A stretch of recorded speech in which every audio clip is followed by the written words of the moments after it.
Hey guys, it's Kim here with OC Tax Break. I am an enrolled agent and I also have my master's in tax law. And today we're going to talk about 1099s. Who needs a 1099? Before we get into it, make sure you guys like this video, subscribe, and hit that notification bell. And let's get to it.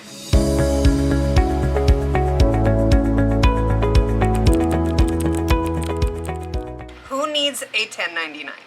Now for 2020, they actually changed the form. So now there's a 1099-NEC for non-employee compensation, and there's the 1099 miscellaneous. Now if you are a contractor who makes over $600, you will be getting that 1099 NEC. And if you have contractors making over that $600, that's the form you're going to be sending out now instead of that 1099 miscellaneous. So keep that in mind for 2020. The due date for 1099s are January 31st. They took away the 30-day automatic extension, which they were due in February, but now it is January 31st. If you do not file a 1099, the IRS is coming down really hard with penalties, so make sure that you get those out.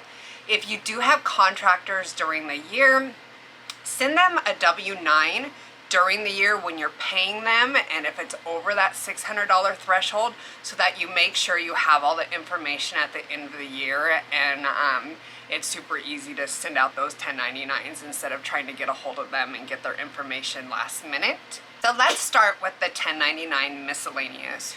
Box 1 is going to be rents paid to your landlord.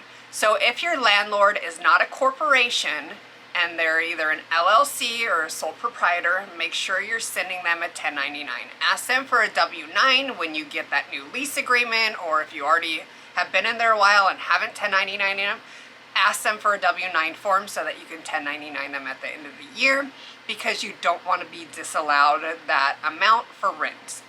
Box 2 is going to be royalties. Box 3 is other income.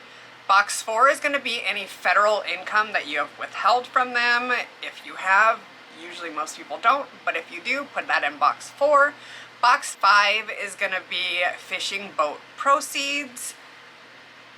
Box 6 is medical and health payments.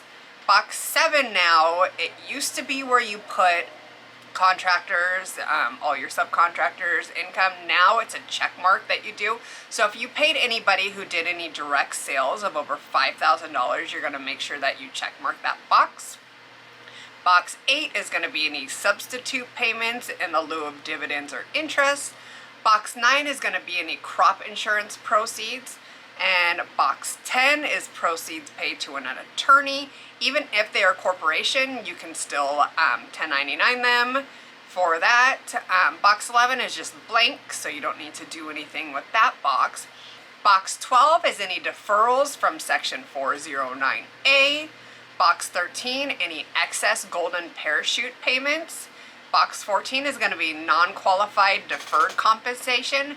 Box 15 is going to be any state income tax withheld. 16 is going to be the state number. So if you have like whatever your payer's state ID number is, you're going to put that there. And then box 17 is going to be any state income. So that's for the 1099 miscellaneous. That is the renewed form for 2020. For the 1099 NEC, this is now where you're going to put those payments to your contractors who make over $600. So make sure that you get that new form as well. So box 1 is going to be where you put the income for the year, and then box 4, any federal income tax payments you have, you're going to put that there. Box 5, 6, and 7 is just that state information again. It's going to be any state income, state ID number, and then any tax withholdings if you did that. So the 1099 NEC is a much simpler form now, but that is now what you are going to use in lieu of the 1099 miscellaneous for your independent contractors. I'm going to state this again and again and again to get this in your guys' head. Make sure you get W-9s from all your contractors so you can write off their payments that you are making to them. It is crucial to be able to deduct those expenses. And again, you don't want the payments or the penalties that the IRS implements on you if you don't. They're getting paid. They know that they need to pay income tax on the amount they're getting paid. So make sure that you're getting those W-9s.